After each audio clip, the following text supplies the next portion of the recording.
ఒంగోలులోని పేదలకు ఇళ్ల పట్టాలు ఇవ్వాలనేది తమ కోరికన్నారు మాజీ మంత్రి బాలినేని శ్రీనివాసరెడ్డి.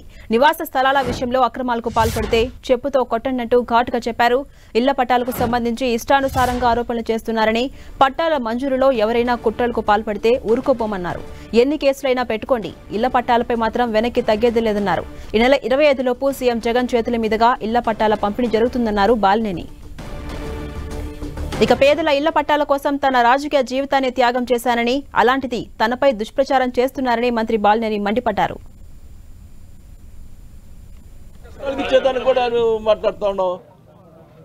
దాంట్లో డబ్బులు గుంజుకుంటారు అంటారు.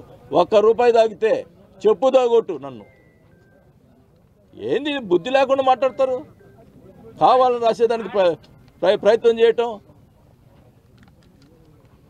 ఏదొచ్చినా కూడా నేను ఒకటే చెప్తున్నా, కరెక్ట్గా నిష్పక్షపాతంగా ఎక్కడ కూడా అధికారులను అడగండి. నేను అసలు ఈరోజే ఎంటర్ అయ్యా. ఈరోజు అసలు పొలం ఎక్కడ తీసుకున్నారో ఎక్కడ లేరో నాకు తెలియదు. ఈరోజు తప్పితే ఎప్పుడైనా వచ్చానో ఎవరైనా చెప్పనండి. ఒకటే చెప్తున్నాం, ఖచ్చితంగా 20 నుంచి 25 లోపల వాళ్ళకి పట్టాలు ఇచ్చి, స్థలం చూపించి, వాళ్ళ నెంబర్ కూడా చూపించి ఏర్పాటు చేస్తాం. మరి దానికి సంబంధించినటువంటి